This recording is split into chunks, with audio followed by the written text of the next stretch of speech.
Hello అందరికి welcome back to Dolly dumplings. ఇవాళ recipe వచ్చేసి అటుకుల లడ్డూని ఎలా చేసుకోవాలో ప్రాసెస్ ఏందో చూసేద్దాము. టేస్ట్ చాలా బాగుంటుందండి. ఈ అటుకుల లడ్డు అప్పటికప్పటికి తింటే టేస్ట్ అయితే అదిరిపోతుంది. అలాగే ఈ రెసిపీని నేను శ్రీకృష్ణ జన్మాష్టమి రోజు చేసి దేవుడికి పెట్టానండి. పోస్ట్ చేయడానికి టైం లేక లేట్గా పోస్ట్ చేస్తున్నాను. అలాగే ఈ అటుకుల లడ్డూని స్నాక్స్గా కూడా తీసుకోవచ్చు.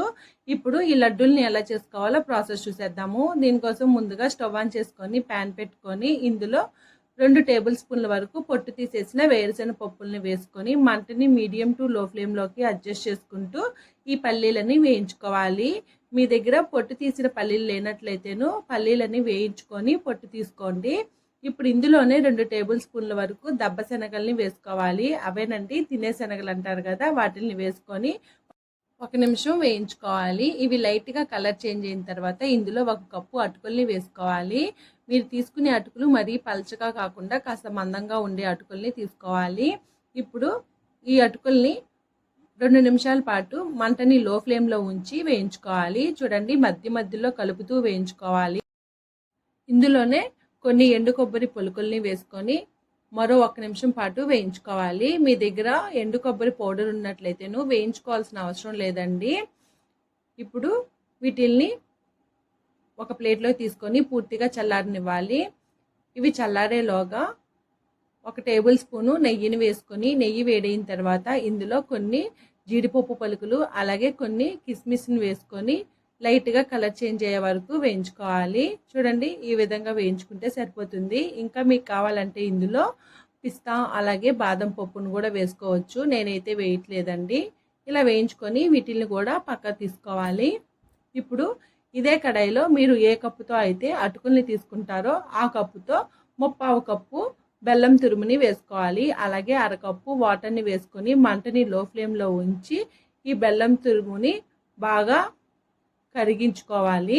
ఈ బెల్లం తురుము కరిగేలోగా ఒక మిక్సీ జార్ని తీసుకొని మనం ముందుగా వేయించి పెట్టుకున్న అటుకుల్ని వేసుకోవాలి. ఇంకా ఇందులో 2-3 యాలకుల్ని వేసుకొని మూత పెట్టుకొని కాస్త బరక ఉండేలాగా మిక్సీ పట్టుకోవాలి. చూడండి, ఈ విధంగా మిక్సీ పట్టుకోవాలి. నేనైతే యాలకుల్ని వేయట్లేదండి, నా దగ్గర యాలకుల పౌడర్ ఉంది, దానికోసమే యాలకుల్ని స్కిప్ చేశాను. ఈ విధంగా మిక్సీ పట్టుకొని ఈ పౌడర్ని ఒక ప్లేట్లోకి తీసుకొని పక్కకు పెట్టుకోవాలి.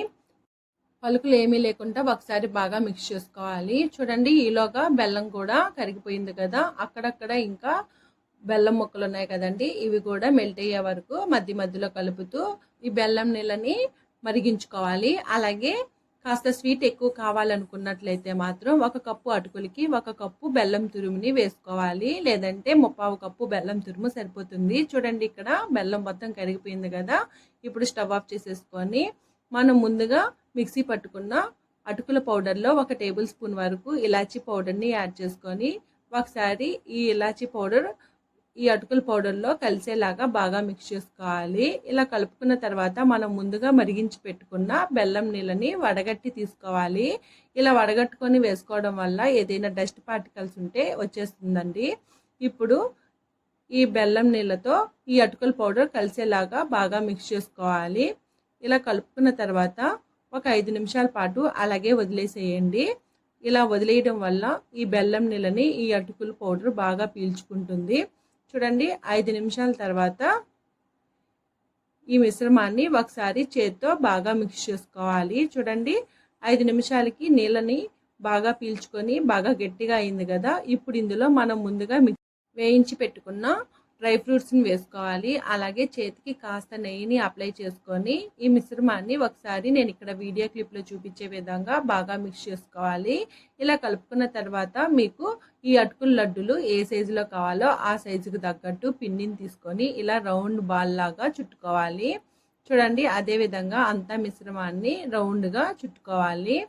నాకు ఇక్కడ నేను తీసుకున్న క్వాంటిటీకి 11 లడ్డూలు వచ్చాయండి. చూసారు కదా, అటుకుల లడ్డులు రెడీ అయిపోయాయి. ఇవి వేడి వేడిగా ఉన్నప్పుడు తింటే చాలా టేస్టీగా ఉంటుందండి. చూసారు కదా, అటుకుల లడ్డూల్ని ఎలా చేసుకోవాలో ప్రాసెస్ ఏందో. ఈ వీడియో మీకు నచ్చితే లైక్ చేయండి, షేర్ చేయండి, కామెంట్ చేయండి. మరిన్ని రెసిపీస్ కోసం మన ఛానల్ని సబ్స్క్రైబ్ చేసుకోండి.